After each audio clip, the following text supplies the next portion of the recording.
देखो, शिक्षकों की जो स्थानांतरण नीति है वो अभी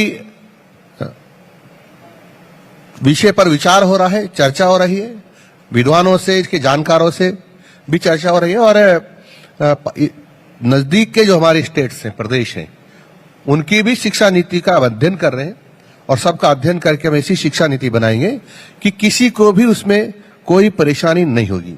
आपको पता होगा जब माननीय हमारे देवरानी जी शिक्षा मंत्री थे, तब काउंसलिंग के आधार पर हमने प्रमोशन प्रारंभ किए और प्रमोशन करके काउंसलिंग के आधार पर उनको हमने नियुक्ति दी और अभी हमने इसमें भी किया है।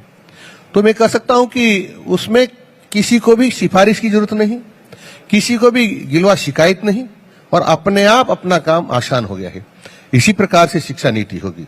लेकिन हाँ, शिक्षा नीति में जरूर होगा कि वास्तव में ऐसे लोग हैं जो बहुत ही अपाहिज हैं, जो सुन नहीं सकते हैं, जो बोल नहीं सकते हैं, जो देख नहीं सकते हैं, ऐसे लोगों के लिए विशेष प्रावधान किए जाएंगे ताकि उनको पॉलिसी के अंतर्गत परेशानी का सामना न करना पड़े।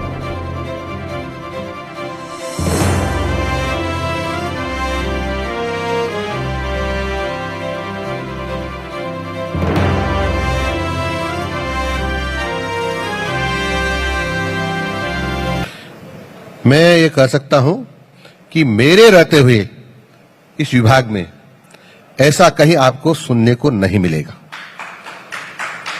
कैसा?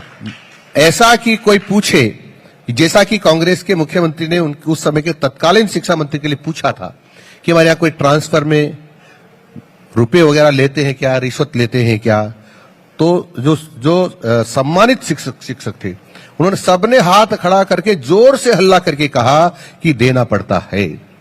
ऐसा अवसर मैं नहीं आने दूंगा। ये गारंटी देता हूं, राजस्थान की जनता को आश्वस्त करता हूं कि चाहे मर जाऊंगा लेकिन ऐसा अवसर किसी कीमत पर भी नहीं आने दूंगा।